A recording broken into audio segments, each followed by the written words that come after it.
Bonsoir, bienvenue dans votre magazine d'actualité générale. Quelle boule. Mag Awesika Bozorabongo. L'actualité Zaliko Lekana, République démocratique du Congo. Troisième jour, Lelonde Koki, depuis que Mokondiamboka a lancé Kibongo consultation et Sikawapi, Azaliko Yambabato Nenge na Nenge, Oyo Zali Souci Moko, Yakoluka développement de la République démocratique du Congo. Présence remarquée. Il y a Jean-Pierre Bemba, président de MLCP, chef spirituel de l'église Kimbanguiste Papa, Simon Kimbangu Kiangani, Netka Bozala Kinabiso, Evi Makangi.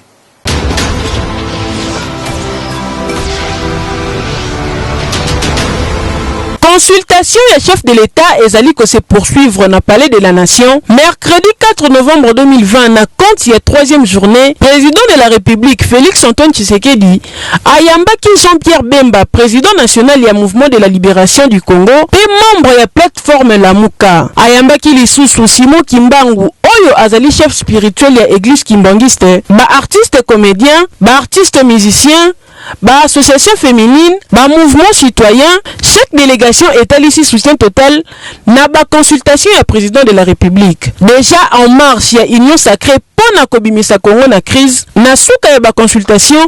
ndi tokoyeba décision finale ya chef de l'État sur situation actuelle. Et comme anormal, problème ya passeport et sengeli interpellé, ba conduit nyonso po eza normal te na mboka na biso, titre de voyage international ou benga passeport. Les lois à sous-souté disponibles pour les Congolais. Mingi bakanami à l'étranger, même awa. Moyen ko bouger les sous-souté et zali ko porter préjudice. Yamakasi na ba Congolais baleli. Na micro ya quel boule mag.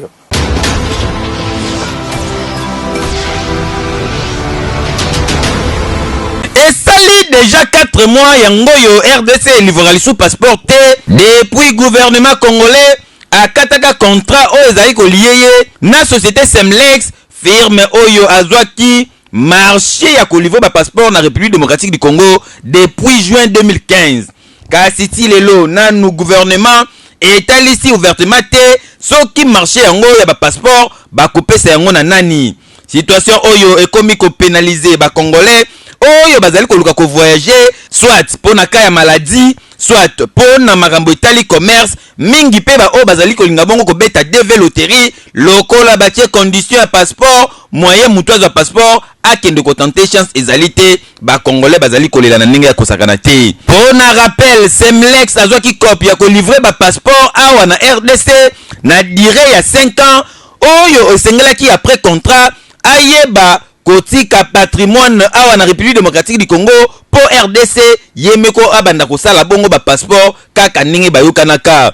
kasi masolo oyo etikala sango ndambu po na réalité eloko moya concret esalema te. Kasi na tanyoso oyo basali Semlex a produire 600 000 passeports awa na République démocratique du Congo kasi na chaque passeport famille ancien chef de l'État Joseph Kabila Kabange bazwaka bongo $60 na chaque passeport oyo bongo Semlex a livraka. Au total na dire nyonso ba bénéficier na 36 millions de dollars américains oyo koti na poche na bango kasi na poche ya trésor public Chijingu veut dire zéro libungu tulu. Kasi le plus grave encore ezali que Semlex tindenge a œuvre na République démocratique du Congo atikala kofuta ata taxe mokote cependant passeport na ye abane ko tiango cher na ndenge ya kosakana te. Yango population congolaise bazali kosenga na mokonza mboka ayeba kozwa ba disposition nyonso po société oyo kozwa marché oyo livraison ba passeport ayeba kozwa ngona série nyonso makambo kanyaka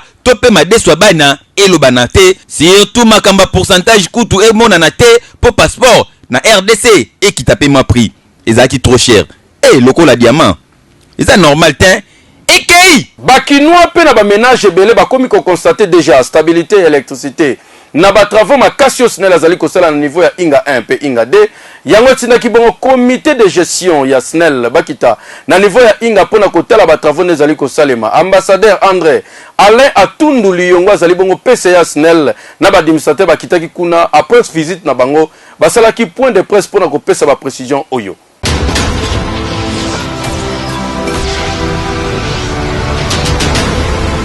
Todo pai ya solo SNEL azwaki mwa kokoso kobanda sanza ya zone ya libwa on a nini pour ba groupe yanko ba ke ba to benga ka ba groupe électrogène na biso oyo na barrage dinga ezaki na ba panne mosusu ezaki panne mosusu ezalaki lokola sikoyo il fallait bakanga groupe wana pour que ebebisa barrage te donc il faut basala yango sika oyo basalaki programme baza kolanda yango ata covid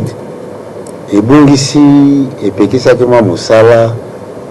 sanza misato sanza minei mais baingénieur na biso basali makasi ndenge nini sanza misato wana bazongisi yango na bamikolo etikalaki na esika ke basalaka 8 heures par jour bakomi kosala 24 heures par jour na ndenge te na nsima mwa mikolo groupe nyonso ebandi kosala courant nyonso ekopesama nakoki koloba te na décembre tokopesa bagroupe nyonso so toza yango soko 14 tokopesa antuka 13 ebato bakoki kosepela soko fourniture ya courant te ekoma epai ya bato etali kaka biso SNEL mais etali kaka biso te etali mpe population il faut asunga SNEL mpo bakanga bato oyo nyonso bayibaka bakable wana soko boyibi ebuki bapilone bato oyo nyonso basalaka bandako na se ya bapilone bato oyo nyonso balingi babotola SNEL baconcession na yango alors que SNEL aza na biloko wana mpo bakotala nsima ekokoma population faut fafuta courant population mpe apekisa kosalaka frauduleux elingi koloba nini soko balobi tokosala délestage na bato ya gauche eh bien bato ya droite bazwa courant bapesa bato ya gauche te mpo wana ezali lokola kosala mosala moko ya punda il faut soki balobi bato ya gauche ekobake bon tokotika na bato mibale tokosala lobi mpe tosali de l'autre côté mais nakoki koloba boye mpona bana kisasa biso SNEL tozwi badisposition nyonso makambo maso makoki mpo ete na suka mbula bana ya kisasa bana ya Congo balekisa bonane na lotiliki tirage monene esalemaki mokolo ya lobi na winner loto lelo grâce na yango ezali kopermettre bato bakoma bamvando millionnaire pourquoi pas milliardaire eza possible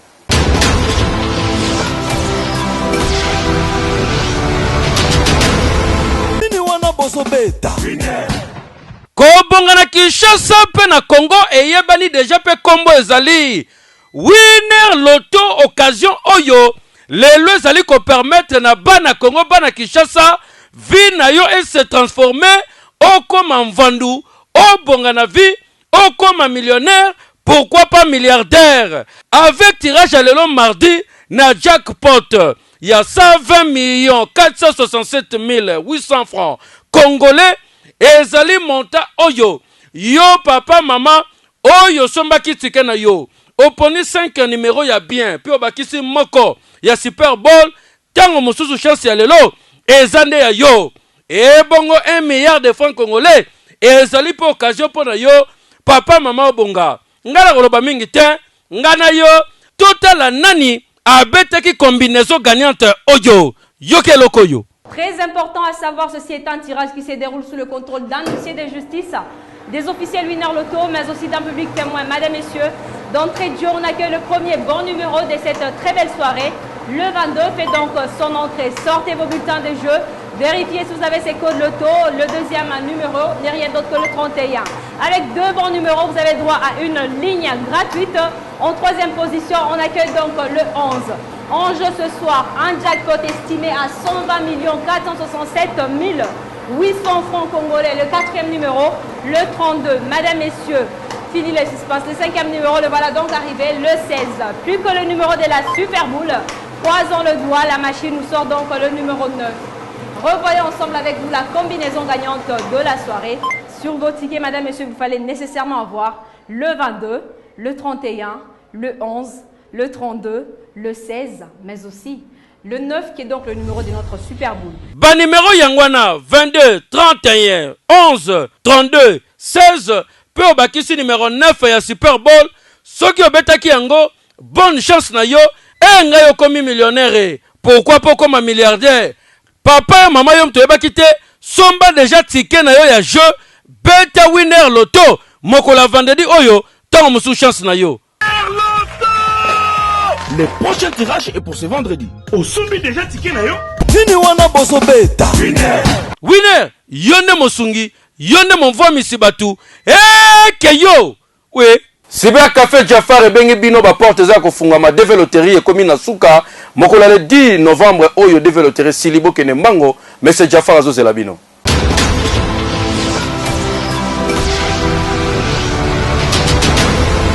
Bana ya Kinshasa, bana ya Congo Brazzaville, message on a repé Sabino, lelo deve loterie komi na suka. Deve loterie zo sila le 10 octobre. Yo mutozo ki temps ya koya ko beta DVT monsieur Jafar azo benga bino. Papa, maman, ozana bana na yo, boya tozo sala pe,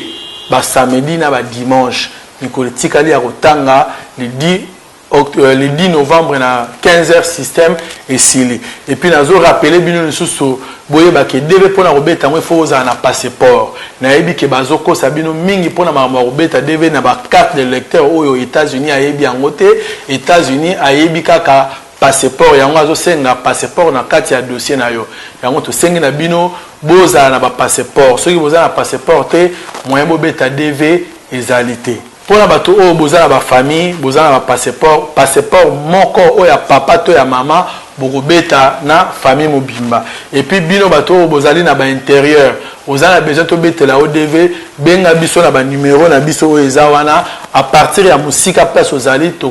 bongisa makambo nyonso pona yo po to betela o DV bonne chance pona bino nyonso to bozona na biso na Kinshasa na Congo Kinshasa na Congo Brazzaville bino bato oyo bozana ba moyen bozana ba passeport na bino occasion yango pona bino bo obeta DV loterie parce que chaque fois bosenga ba bosenga ba visa na bino na ambassade il faut sala ka mulungu mais occasion o soki o gagner na DV ozui visa na otango okoma na États-Unis ba kopesa yo mukanda oyo ko permettre yo okota na États-Unis ndenge olingi okozonga pe na mboka na yo ndenge olingi oza soso na besoin olekaka na ambassade te na bino bato bo voyager bo bino ba affaire occasion yango oyo bokoki ko profiter bo beti DV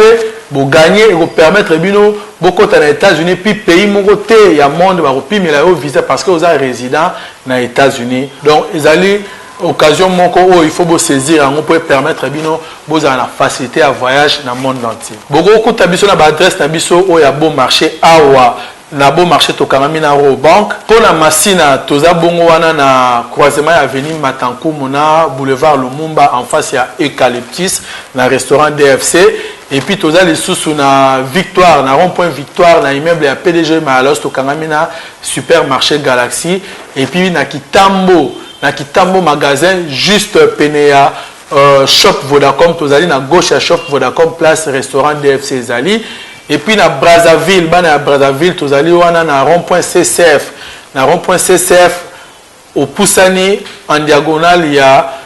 église Saint-François d'Assise et puis bokeli lisusu na Mongali na rond-point Mongali na arrêt o ezokende na Mukondo bokomona Cyber Café Jafar tozawana de 8h jusqu'à 21h pour na koyamba bino surtout lundi ti dimanche. Président ya Ensemble pour le changement Moïse Katumbi Chapo azali ko kitabongo na ville province ya Kinshasa et koyinda mabe mokola vendredi oyo ndenge ba précision pesami na monsieur Jerry Biangani azali cadre Ensemble pour le changement.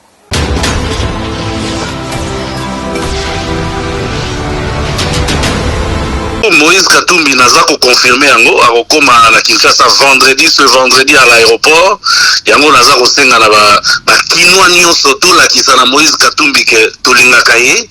aza populaire aza fort donc nazo senga na ba kinwa nyonso to kenda ko yamba na aéroport na confirmer ka ya vendredi na 11h na aéroport Anjili Et ensuite, par rapport à la consultation,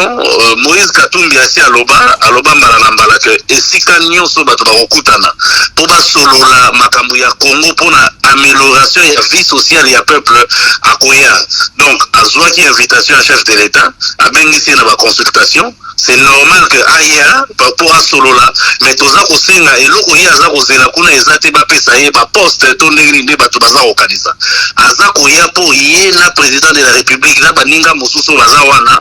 ba solola pour na amélioration ya vie quotidienne ya Congolais. Pour les gens qui sont préoccupés, donc à Koya, na ba concertation,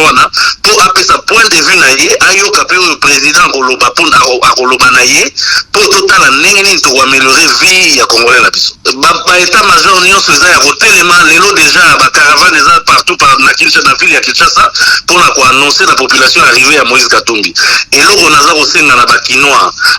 ba ebi Moïse Katumbi malamu. Ba pimela ba Kinois Moïse Katumbi pendant 4 ans. Et les lois à Koya na Kinshasa, nazo senga na bakinois nyonso tokende vendredi na aéroport, tokende koyamba mwana mboka Moïse Katumbi. Oh les lois azali martyr ya alternance. Na pesi kombo na ngai martyr ya alternance parce que Moïse na moto ya nyokwa mite poto zo alternance lokola Moïse Katumbi. Bino nyonso boyebi ba procès ba bimisela e makambo ya ndenge na ndenge kaka po asenga kike alternance salama. Donc nazo senga na bana Kinshasa nyonso tokende na aéroport to yamba Moïse Katumbi poto remercier na combat oyo aza ko continuer ko bunda pona ba bien na biso. Babenga Kaye gardien du temple fils Mukoko ye a réagi par rapport ya ba consultation oyo mokonzi moko azali ko sala po na niveau d'état général ba parti politique ebele baza déjà na soupape ya ko sakana te bazali ko zela chef de l'état yamba bango.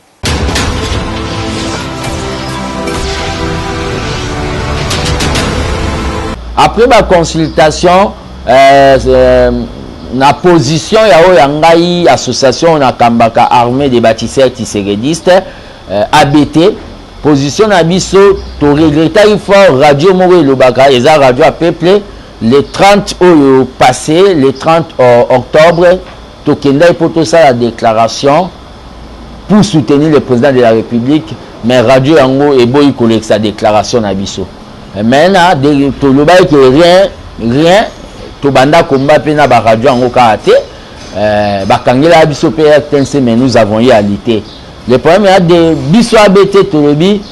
c'est que nous attendons na o ba bengi ba consultation to signaler na batu ke ba sala o ba bengi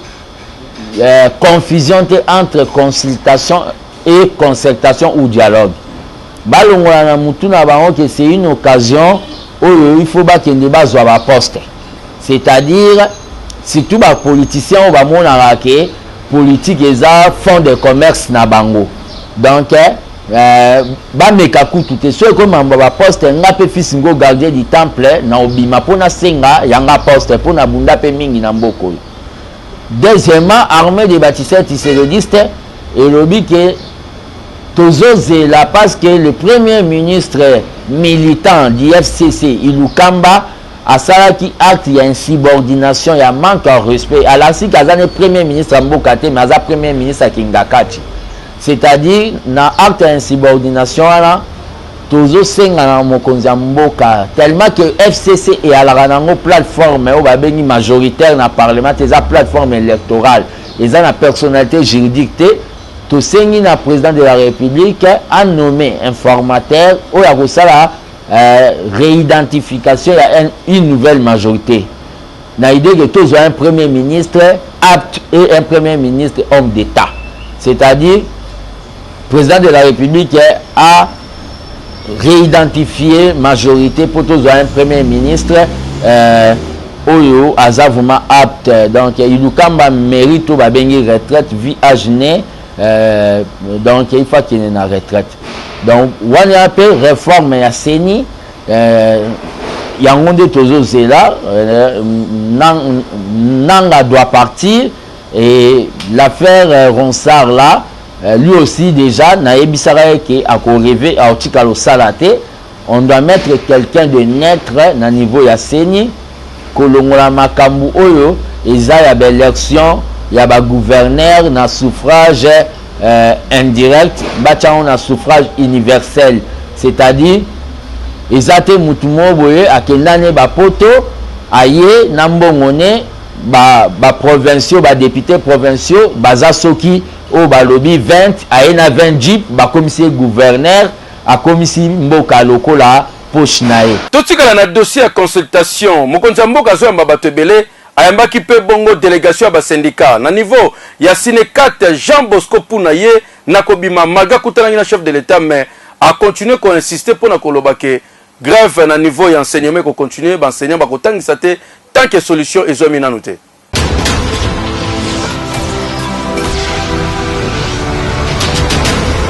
Nous allons devoir convoquer avec les enseignants pour que nous évaluions les chances de réussite de cette année scolaire 2020-2021. Tout revient au niveau du gouvernement parce que c'est l'État congolais qui met les enseignants dans les possibilités de pouvoir faire leur travail. Dans ce secteur, il y a un dysfonctionnement dans la gestion du ministère de l'EPST et qu'il était temps qu'il prenne son courage pour assainir ces milieux. Nous sommes revenus sur le deuxième palier. Parce que le gouvernement doit mobiliser les moyens pour soutenir sa gratuité. Nous sommes revenus également sur la mutuelle de santé des enseignants qui aujourd'hui est entre les mains des prédateurs. Nous sommes revenus sur l'exclusion des enseignants non catholiques, des professions non catholiques, des écoles conventionnées catholiques. C'est tous ces problèmes que nous avons. Nous avons parlé également des zones salariales. Comment on peut comprendre que les enseignants qui sont dans l'arrière-pays puissent toucher un salaire différent de ceux qui sont dans les chefs-lieux ou encore à Kinshasa. Autant de problèmes que nous avons abordés, sans oublier les problèmes de NU, autant de problèmes que nous avons abordés avec les chefs de l'État, étant donné que cette consultation doit reconfigurer la gouvernance politique de la République. Nous pensons que lors de la restitution, nous allons donner les messages aux enseignants et nous attendons des signaux clairs venant du nouveau pouvoir qui va devoir arriver, notamment le nouveau gouvernement, parce que nous avons suggéré que ces mariages ne peuvent pas être au-dessus de la Constitution, d'où pour nous il faut absolument y mettre fin. Kitunga ezalaka na fierté na ba mama na kala melelo batutu bakoma osala bongo système ya sachet ezalaka pona soni ko bomba biloko sombi po lelo ba parents ebele ba moyens ezalaka lisute pona lokumo ba mama baki na ngoto ake wenze bozo sati kitunga ya kare kare bozo komona na kati bozo timbela biloko sombi melelo on dirait sachet est remplaçable pona nini bolanda.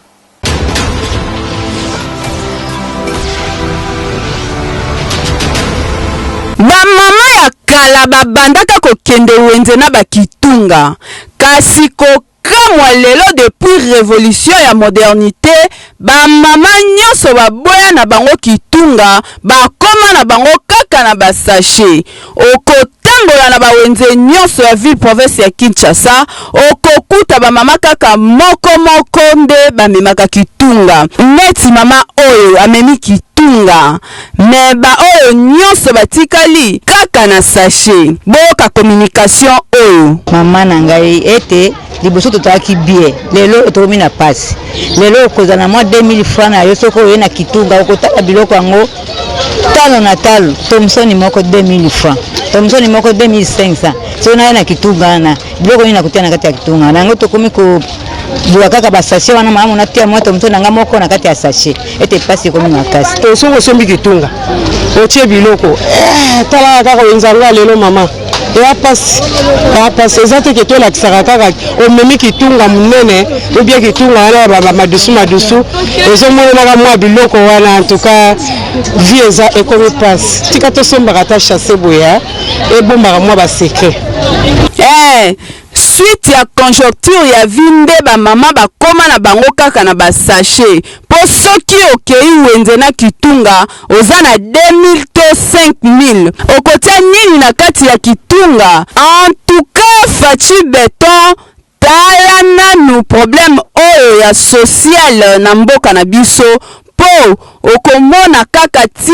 ba mama ba obanda kokende wenze maboko pamba asombi mupuku na ye ya pondu to ya ndunda atie na mutu to ya lipeka aganye temps ekei tokitaki na commune ya Selembao kuna na cadre toujours article 15 ba jeune belé musala basala kuna za kobimisa zelo na kati ya maya makelele netika bozaki na biso bolanda.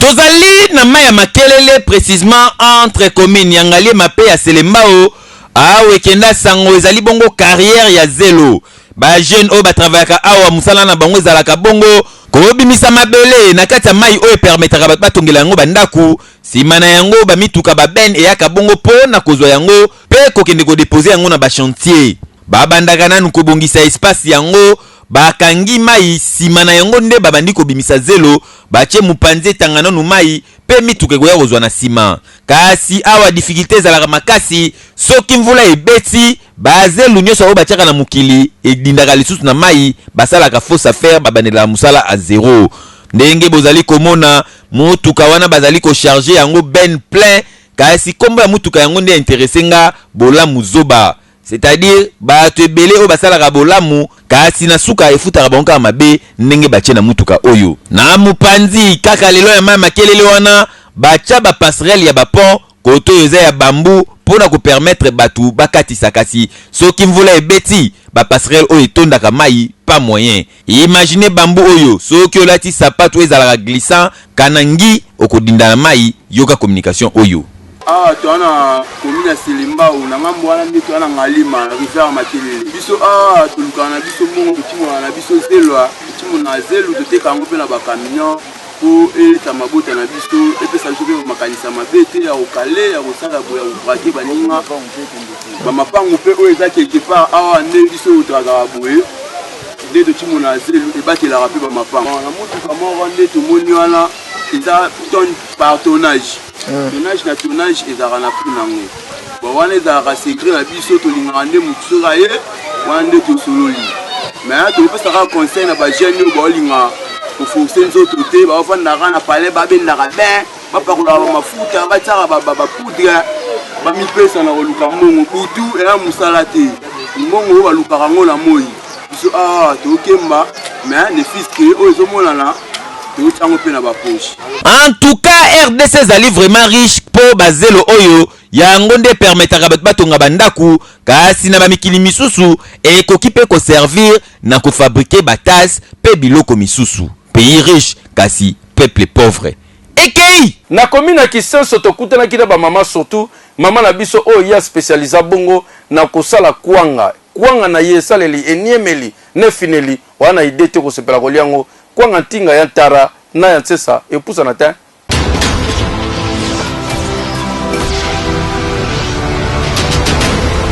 tozali na commune ya Kisenso bokondima te jeune fille bozali komona ya kitoko boye kombo na ye mama Jolie musala asalaka ezali bongo ya kosala kwanga alamukaka na tongo asombi bimpuka na ende bozali komona yango na kati ya sac abandi kobimisa yango ache yango na bassin simana yango ache mai